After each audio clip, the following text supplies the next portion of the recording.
Che cazzo. Wacht 1 seconde hoor. Hallo met Jasper. Hoi, goedenavond met James Falco. Hi hi. Hij heeft wat besteld voor ons. Ja. Alleen de witte rijst is helaas op. Vindt u gebakken rijst ook goed? Ja hoor, doe dat dan maar. This week's watches, episode 40. No. This week's watches, episode 54.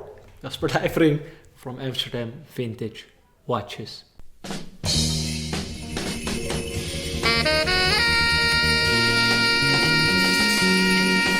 A very humble Jasper Dijvering is sitting right in front of you because I have to make 2 apologies. There were some incidents. First of all, we had the incident of uploading our This Week's Watches 1 day later because I was in Geneva for the auction weekend.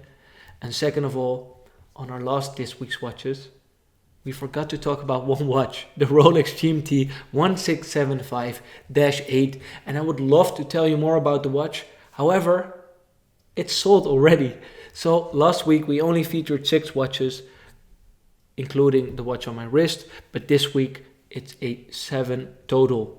Starting with the watch I'm wearing myself, a Rolex date reference 1500, quite a peculiar watch. Normally we know the reference 1500 as the 34mm Rolex date in either full steel or full gold. However, this watch was made for the American market. It's a gold and steel configuration. So the case indeed is in steel, but the domed bezel in gold. A unique combination in the Rolex model line and featuring a very attractive cappuccino colored dial. The watch is available for only 2,950 euros. And that is super inexpensive. We are starting with a dress watch with a magnificent case design dating back to 1968, but already featuring the abbreviation of International Watch Company on the dial. Above the name spelled out, we see these 3 initials, and of course this is one of the very best brands from Switzerland, Schaffhausen to be precise. It is a dress watch in stainless steel, but it has its own reference number, something that is not so common. It is powered by caliber 89, which is an important number, but this reference is known as 810. Don't forget this reference because it's very attractive. And also, if we take a look at the price of only 2,150 euros, the watch coming in perfect condition with a screw-down case back, which is uncommon on a dress watch. And of course, we find the beautiful original crown with the fish logo. IWC's finest. Up next we have a Rolex Datejust. By now you should know that we are not featuring any regular Datejust in our drop, but only the special ones. If you're looking for a regular 1601 or 1603, feel free to head over to our store to purchase yourself a nice example. However, this watch is slightly more interesting. A 6305-2. It's an early Rolex Datejust dating back to 1958, priced at slightly over 5,000 euros, which is 100% worth it. Why? First of all, it's an early example. It is quite uncommon and therefore also slightly more costly than the regular ones, and it features a roulette date disc.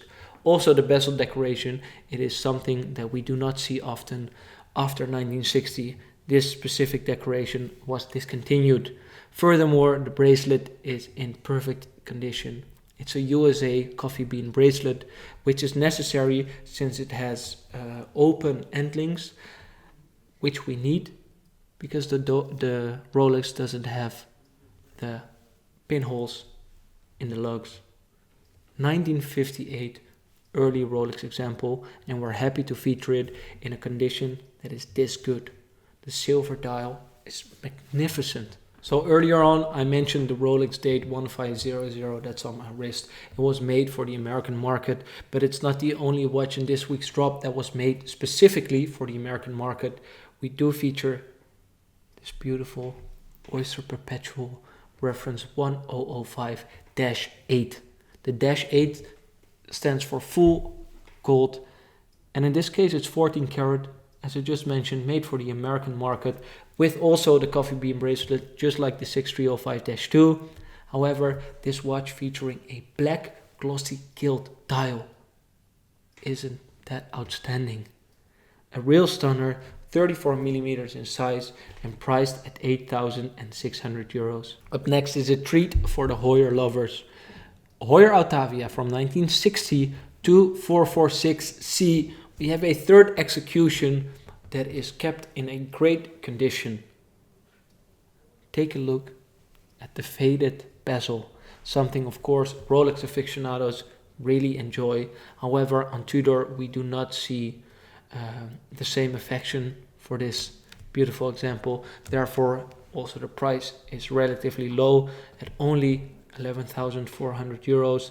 The watch coming in a fully serviced and perfect original condition. I'm very excited for the next watch. It is a Rolex GMT-Master 1675. Now that by itself is already enough reason to be excited, although I had many.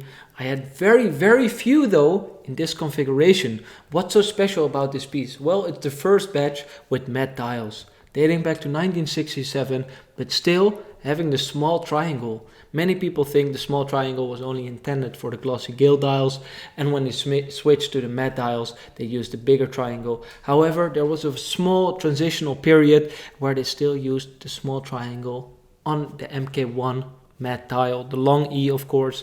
Furthermore, the watch is supplied with the original 7206 riveted bracelet and the bezel turned fuchsia. Pink Panther, Pink Lady, call it whatever you want, but these bezels at this point are selling for over 5k a pop. But this 1675 is only priced at 15,200 euros. Quite a steal. Time to unveil the last watch of this week's watches. A beautiful drop, I have to say, but we saved the best for last, arguably though. It is a Audemars Piguet 5402, which is of course the very first reference for the Royal Oak. However, there are two letters added, BA, which stands for the gold execution, and we have one in an extraordinary condition. Bracelet virtually stretch free. It's the original bracelet, has never been replaced, nor has the watch been over polished. We can find the great tapisserie dial in an outstanding shape. AP logo at the top position of the dial, and the watch is priced at 36,000 euros. Thank you very much for watching this week's Watches episode 54. This time I didn't make any fuck ups. Last week we forgot the 16758 and I feel still slightly shaped. However, this time all the watches were covered, included the one on my wrist. And I can't stress enough this watch being only 2,950 euros. Not the most affordable watch of this week's drop, which was the IWC with a magnificent case design. Furthermore, we featured a super early Rolex Datejust, the Heuer, the racing chronograph, a collectible 2446C, third execution, the 1005-8 has the most beautiful dial I witnessed in quite a long time. The GMT with the Fuchsia bezel for the gays among us, or the people that just are totally fabulous. Last but not least, the 5402 BA. Quite a cool piece. Thank you very much for watching. Don't forget that the best day to buy a vintage watch is today.